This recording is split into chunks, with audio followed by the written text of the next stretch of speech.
Hello guys, muri iyi video tugiye kukwereka uburyo wagabanyamo disike yawe ibice bigiye bitandukanye.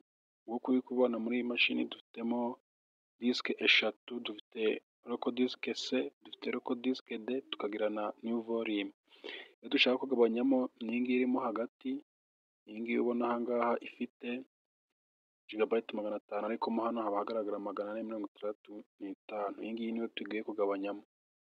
Icyo usabwa ni ukureba iyi video kuva tugitanga paka irangiye, kuko abenshi bagira amadisike noneho ugasanga afitemo disike imwe nayo yesitayeho window, yagira ikibazo ugasanga yabuze ibintu byiwe yari afite kuri iyo disike. Kandi iyo aza kubikora mbere akayigabanyamo inshuro nk'ebyiri nangwa se eshatu, afata igice kimwe akagishyiraho window, ikindi akakigira ute, ikindi akagikoreraho ibindi bintu bigiye bitandukanye. Hari uburyo rero bugera muri bubiri ushobora gucamo kugira ngo ugire ute uyigabanyemo. Ahambere uza hano hasi, hano ubona aha ngaha ukandikamo ijambo manage. Iyo wanditsemo ijambo manager uhita urikandaho ugahita ujya muri sisiteme yo kugabanyamo iriya disike inshuro ebyiri. Ariko ubundi buryo bwa kabiri bworoshye bwo kuba wahagera byihuse, uraza n'ubundi uraza ahangaha kuri this pic, aho ufungura ugiye kwinjira mu madisike yawe, ahangaha uhakirike, nuhakirika urahita utunguka ahantu hameze gutya, then nurangiza uraza hano hejuru, urabona hano munsi ya unistar urabona ahantu handitse naho manage. Urahakandaho gutya, utegereze hagire ute hafunguke. Turategereza gatoya, gusaba gukora subscribe nimba ari ubwa mbere ubonye iyi channel igeze mu maso yawe. Turategereza gatoya bigire ute bifunguke.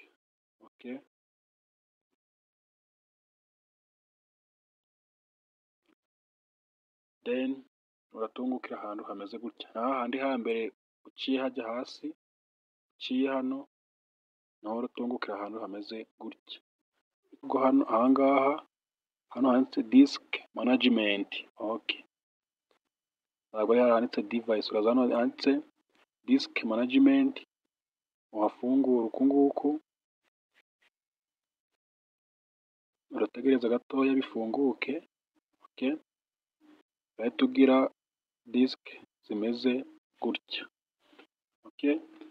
Urabona noneho dufitemo iyi disk Z0, ni disk ibiriho ibiriho window.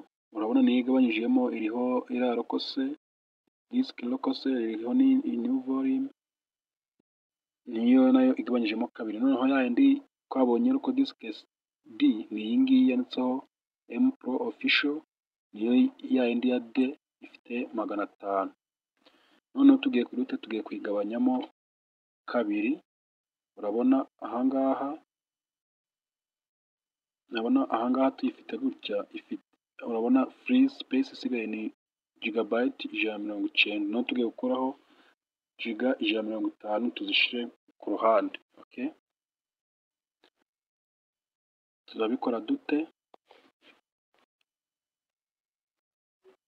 Turaza kuri ya management yacu, urabona ahangaha urahita ukanda right click.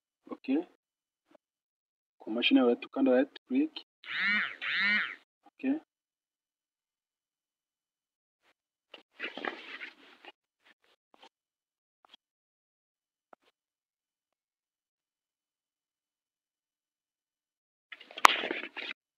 Numara gukanda right click urahita uza hano handitse new volume, ahangaha niho uri buze uhakande gutya. Urategereza gatoya processing. Naho urabona hano arakubwira ngo enter your amount of space to, uko hano baguhaye imibare ubite uri bushiremo. Imibare uri bwandike hano rero irava hehe? Nicyo kibazo. Urafata calculator yawe, ushobora gukoresha mu mashini cyangwa se ugakoresha telefone nangwa se indi mashini uri kubona ikwegereye. Uyifungure,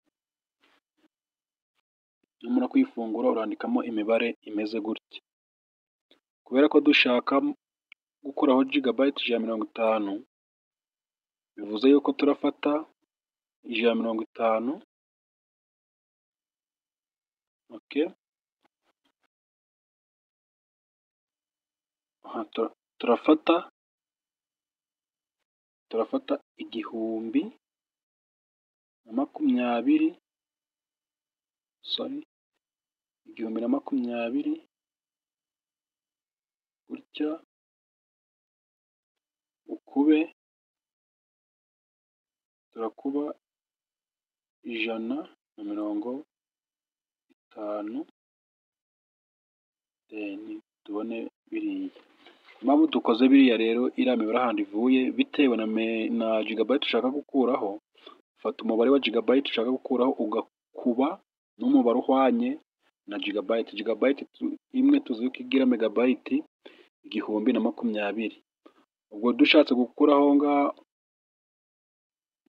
giga 300, ubwo twajya dufata 1020 tugakuba 300, tugahita tubona iyi mibare, okay. Iyi mibare rero baduhaye 153, okay, niyo turi buze kwandika hano, okay.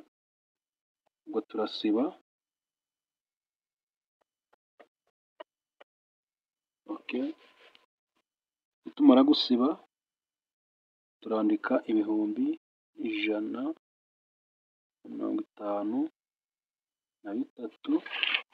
okay. Uku nguku aricyo gisubizo twabonye, then tuze hano twemeze, ahangaha twemeze, turategereza gatoya, okay.